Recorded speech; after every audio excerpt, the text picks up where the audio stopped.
पंजाब के ज़रई साइंसदान बल्कि मारूफ ज़रई साइंसदान बिलाल कांजू साहब आज हमारे ऑफिस में मौजूद हैं।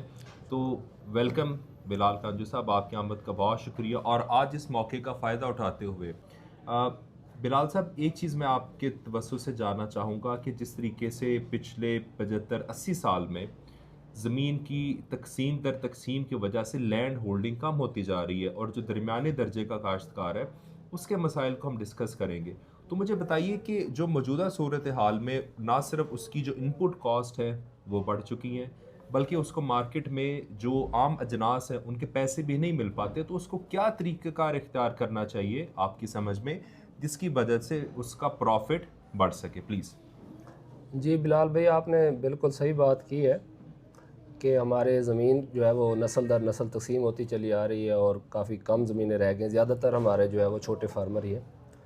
उसमें सबसे पहले तो ये है कि हमें नई टेक्नोलॉजी की तरफ आना चाहिए कि जो हम रवायती तरीके से काश्तकारी करते थे उसमें हमारी मेजर जो क्रॉप्स हैं, जिन इलाकों में धान काश्त होता है तो गंदम है या धान है। इसी तरह जहाँ पर कपास काश्त होती थी तो वहाँ पर गंदम है या कपास है।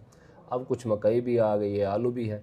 लेकिन ये वो फसलात हैं जिन पर हम 6 महीने पूरी मेहनत करते हैं, फिर उसके बाद मार्केट डिसाइड करती है कि इसका रेट मिलना है या नहीं मिलना।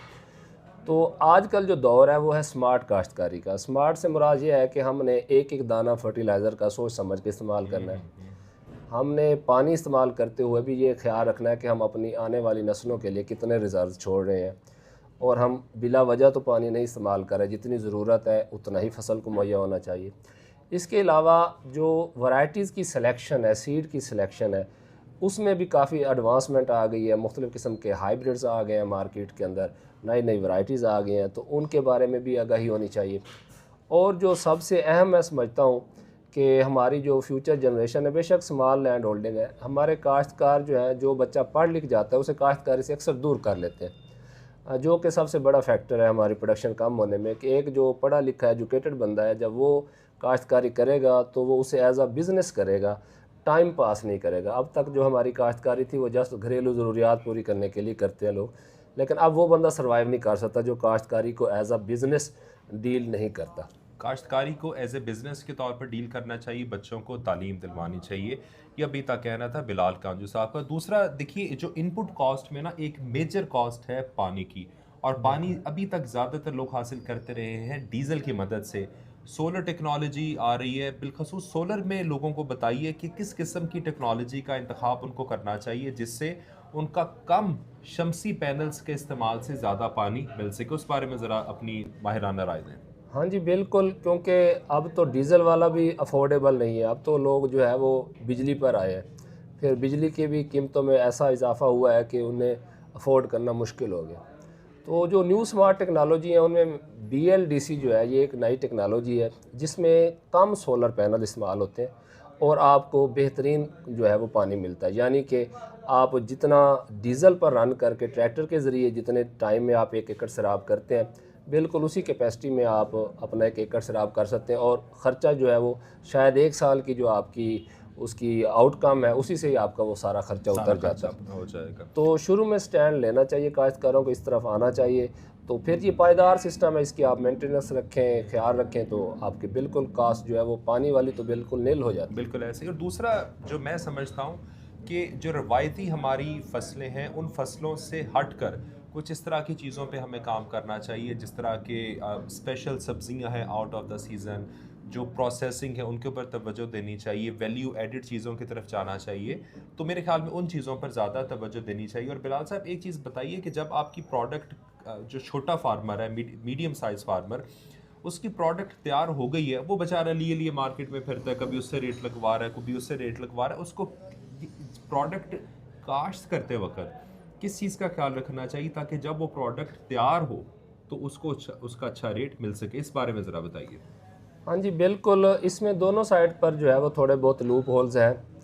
फार्मर साइड पर भी होती है कोताही, और बदकिस्मती से थोड़ा सा हमारी जो है वो मैनेजमेंट समझ लें उस साइड पर भी है कि काश्तकार बाद दफ़ा डिफरेंट सब्जियां भी लगाता है, मुख्तलिफ क्रॉप्स भी लगाता है, लेकिन फिर भी रेट नहीं ले पाता। रेट नहीं मिलता। उसकी एक बड़ी वजह यह है कि उसकी डायरेक्ट जो रसाई है ना मार्केट तक, वो नहीं वो है। नहीं है।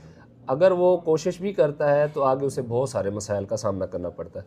तो पहला तो कोई ऐसा इनिशिएटिव होना चाहिए जहाँ पर काश्तकार को बिल्कुल फ्री जो है वो रसाई हो, वो बिला झिझक जाए अपनी प्रोडक्ट खुद जो है वो वहाँ पे मार्केट कर सके। और दूसरी साइड पर यह है कि काश्तकार की कोशिश होती है कि मुझे 15 दिन बाद या हफ्ते बाद पानी लगाना पड़े, एक या दो दफ़ा खाद डालनी पड़े, और बाकी टाइम जो है वो बेशक वो एक्टिविटीज़ उसके काम की हों या ना हो। मैंने जो नोट किया है कि वो अड्डों पर बैठे हैं या कहीं पर भी बैठे हैं, गपशप में इधर उधर टाइम ज़ाया कर देते हैं। तो अब वो वाला काम नहीं है कि आपने गंदम का 1 एकड़ लगाया और एंड पे आपको उसमें भी लॉस आ गया, तो 6 महीने तो आपके गए।